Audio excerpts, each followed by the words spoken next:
ሰላም ጤና ይስጥልኝ የተከበራችሁ ቻናል ቤተሰቦች፣ በዛሬው ዕለት የወጣ አንድ አሳሳቢ መረጃ ይዘንላችሁ ቀርበናል። በኢትዮጵያ ሰሜናዊ ክፍል በድጋሚ ጦርነት ዳመና እያንዣበበ መሆኑን የሚጠቁሙ መግለጫዎች በዛሬው ዕለት እየወጡ ይገኛሉ። የቀድሞ የህወሓት ከፍተኛ አመራር በሚመሩት ስምረት ፓርቲ የወጣ የመግለጫ አሁን ላይ በጸለምት አቅጣጫ የተጀመረው ግጭት ዓላማው መንግስትን በኃይል መገልበጥ እንደሆነ ይፋ አድርጓል። አዲስ ማለዳ ምንጮችን ጠቅሶ እንደዘገበው ከሆነ ስምረት አንድ ኋላ ቀር ሲል የጠራውን ቡድን ከሻዕቢያ ወይም ከኤርትራ መንግስት የተሰጠውን ተልዕኮ በመቀበል እስከ አፋርና ጎንደር ክልሎች የሚዘልቅ ሰፊ ጥቃት ለመሰንዘር ዝግጅቱ ማጠናቀቁን ገልጿል። እንደ ስምረት አባባል ይህ ቡድን የቀበራቸውን ከባድ መሳሪያዎች በማውጣትና ወደ አማራና አፋር አዋሳኝ አካባቢዎች እያስጠጋም ይገኛልም ተብሏል። ዓላማው የኢትዮጵያ መንግስት በኃይል መጣልና በትግራይ ህዝብ ስም በመነገድ የቡድን ፍላጎት ማርካት እንደሆነ ፓርቲውም ወንጅሏል። መግለጫው አክሎም ይህ ቡድን የውጭ ኃይሎችን የገንዘብና የጦር መሳሪያ እንዲያቀርቡለት በማድረግም በምላሹም በተፈጥሮ ሀብት ማዕድንና የመንግስት ንብረቶችን አሳልፎ የሰጠ እንደሚገኝ አመልክቷል። በትግራይ ወጣቶች ደም የውጭ ኃይሎችን የጥፋት እቅድ ለማሳካት የባሪያዎች ጦርነት ተጀምሯል ሲልም ስምረት ክፉኛ ተችቷል። በመጨረሻም ስምረት ለትግራይ ወጣቶችና ለሰራዊት አባላት በአስቸኳይ ጥሪ ማስተላልፏል። ጦርነቱ አዳጋኝና ተስፋ ቢስ በመሆኑ የገለጸው ፓርቲው ይህ ጉዞ ተፈናቃዮችን የማይመልስና ይልቁንም በነበረው የሀዘን ድንኳን ላይ ሌላ ሀዘን የሚጨምር መሆኑም ወጣቱ ራሱን በማንኛውም መንገድ እንዲያድን ሲልም ምክሩን ለግሷል። ይህ መግለጫ በትግራይ ክልላዊ መንግስትና በፌዴራል መንግስቱ መካከል ያለውን ግንኙነት እንዲሁም በክልሉ ያለውን የፖለቲካ ትኩሳት የት ያደርሰዋል የሚል አሳሳቢም ሆኗል። በሌላ ዜና የሰላሙ ስምምነት አደጋ ላይ መውደቅና የአፍሪካ ህብረት በአስቸኳይ ማስጠንቀቂያና የትግራይ ወቅታዊ ውጥረት። ከሁለት ዓመታት በፊት በደቡብ አፍሪካ የፕሪቶሪያ የተፈረመው የሰላም ስምምነት ዛሬ ምን ደረጃ ላይ ይገኛል? የአፍሪካ ህብረት ኮሚሽን ሊቀመንበር መሐመድ አሊ ዩሱፍ ባልተለመደ መልኩ በሁለቱ ወገኖች መካከል ያለውን ውጥረት እጅግ እንዳሳሰባቸውም ገልጸዋል። ሊቀመንበሩ የፌዴራል መንግስትና የህወሓት በከፍተኛ ሁኔታ ራስ እንዲገቱም ጥሪ አቅርበዋል። ይህ ጥሪ ለምን አሁን ወጣን? ከጀርባው ያሉ እውነታዎችስ ምንድናቸው? ዝርዝሩን እንደሚከተለው እናቀርባለን።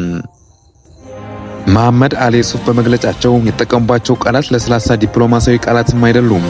ሃይ ዲግሪ ኦፍ ሬስትሬንት ወይም በከፍተኛ ደረጃ ራስን መግታት የሚለው ሐረግ በፖለቲካል ሳይንስ ትርጓሜው ሁኔታን ወደ ግጭት ለመቀየር አንድ እርምጃ ብቻ እንደቀረው የሚያሳይ ቀይ መብራት ነው። ሊቀመንበሩ ሰሞነኛ ክስተቶች ብሎ የገለጿቸው ነጥቦች እንደሚከተሉት ናቸው። የቃላት ጦርነት፣ በሁለቱ ወገኖች መገናኛ ብዙሃን የሚለቀቁ መግለጫዎች ዳግም ወደ ክስና ወቀሳ ማዘንበላቸው፣ የሰራዊት እንቅስቃሴ ስጋቶች፣ በማህበራዊ ሚዲያና በተለያዩ ምንጮች የሚወጡ ያልተረጋገጡ በኃይል አስተላለፍ መረጃዎች። በሌላ በኩል የአስተዳደር ክፍተቶች፣ በፌዴራል መንግስትና በትግራይ ጊዜያዊ አስተዳደር መካከል ያለው የስልጣንና የሀብት ክፍፍል ጥያቄዎችም ናቸው ብሏል። ይህ መግለጫ የአፍሪካ ህብረት በኢትዮጵያ ጉዳይ ላይ ያለውን ታዛቢነት ወደ ንቁ ተከታታይነት የቀየረበትም ክስተትም ተደርጎ ይወሰዳል። የአፍሪካ ህብረት ስጋት የጨመረው ሌላው ጉዳይ በትግራይ ክልል ውስጥ ያለው የውስጥ የፖለቲካም ክፍፍል ነው። በህወሓት አመራሮች መካከል የተፈጠረው ልዩነት የክልሉን ለሁለት የከፈለም ይመስላል። በአንድ በኩል የፓርቲው ሊቀመንበር ደብረጽዮን ገብረ ሚካኤል፣ በሌላ በኩል ደግሞ ጊዜያዊ አስተዳደሩ ፕሬዝዳንት የነበሩት ጌታቸው ረዳ የሚመሩት ቡድን መኖሩ ይታወቃል። የክፍፍል ለፌዴራል መንግስትም ከማንም ጋር ነው የምንጋራው የሚል ጥያቄም ከመፍጠሩም በላይ በክልሉ ውስጥ የጸጥታ ስጋት ሊሆን እንደሚችልም ይገመታል። መሐመድ አሊ ዩሱፍ ሁኔታውን አተባብሱ ሲሉ ለፌዴራል መንግስት ብቻ ሳይሆን በክልል ውስጥ ላለው ለፖለቲካ ሽኩቻም ጭምር መሆኑ ዲፕሎማቶችም ይናገራሉ። የሰላም ስምምነቱ ዋነኛ ዓላማ የነበረው የክልሉን ትጥቅ መፍታትና ወደ መደበኛ አስተዳደር መመለስ ቢሆንም የውስጡ ልዩነት ይህን ሂደት አቀዝቅዞታል።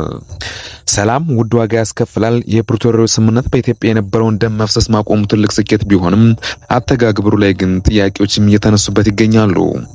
የወሰን ጉዳይ በተለይም በደቡብና በምዕራብ ትግራይ አካባቢዎች ያለውን የወሰን ክርክር እስካሁን ዘላቂ መፍትሄም አላገኘም። የተፈናቃዮች መመለስ በሚሊዮን የሚቆጠሩ ዜጎች አሁንም ወደ ቀያቸው አለመመለሳቸው የፖለቲካ ጫናውም ከፍም አድርገውታል።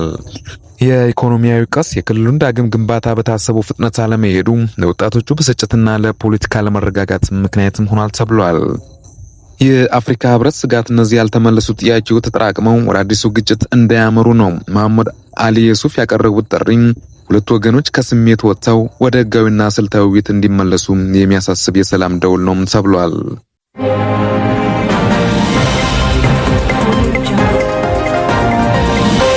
በሌላ ዜና የኢትዮጵያ አየር መንገድ ወደ ትግራይ ክልል የሚያደርጋቸውን በረራዎች በድንገት ማቋረጡ ነው። ምንም እንኳን አየር መንገዱ በይፋ የሰጠው ዝርዝር ምክንያት ባይኖርም ከጸለምት አቅጣጫ የተሰማ ካለ የጦርነት ትንኮሳ ጋር ተያይዞ ለተሳፋሪዎች ደህንነት ሲባል የተወሰደ እርምጃ ሳይሆን እንዳልቀረ ይገመታል። የበረራ መቋረጡ በትግራይና በሌሎች የሀገሪቱ ክፍሎች መካከል ያለውን ግንኙነት ሙሉ በሙሉ ከባድም አድርጎታል። በመቀሌ ባንክ ሰልፎችና የነዋሪዎች ስጋት። በረራ መቋረጡን ተከትሎ በመቀሌ ከተማ ከፍተኛ መነቃቃትና ስጋትን ታይቷል። የከተማ ነዋሪዎች በባንኮች ደጃፍ ረጅም ሰልፎችን በመያዝ ገንዘባቸውን ለማውጣት እየተንገላቱም ይገኛሉ። ነገ ምን ይፈጠር ይሆን የሚለው ስጋት የነገሰባቸው ነዋሪዎቹ የዕለት ተዕለት ፍጆታቸውን ለመሸፈንና ጥሬ ገንዘብ በእጃቸው ለማስገባት ሲሉ ባንኮች ላይ ከፍተኛ ጫናም ፈጥረው ውለዋል። የንግድ እንቅስቃሴዎችንም መጋታታቸው ተሰምቷል። ወደ ኦሮሚያ ክልል ስንሻገር የነጭ ጋውን ለባሾቹ የጤና ባለሙያዎች ጥያቄ ይዘንላችሁ ቀርበናል። ባለሙያዎቹ መንግስት ያደረገውን አዲስ የደሞዝ ማሻያ መልካም ቢሆንም የትርፍ ሰዓት ወይም የኦቲ ክፍያ ግን አሁንም ባሮጌው ስሌት መከፈሉ በአግባብ አይደለም በማለታቸው ተቃውሟቸውን እያሰሙ ይገኛሉም ተብሏል።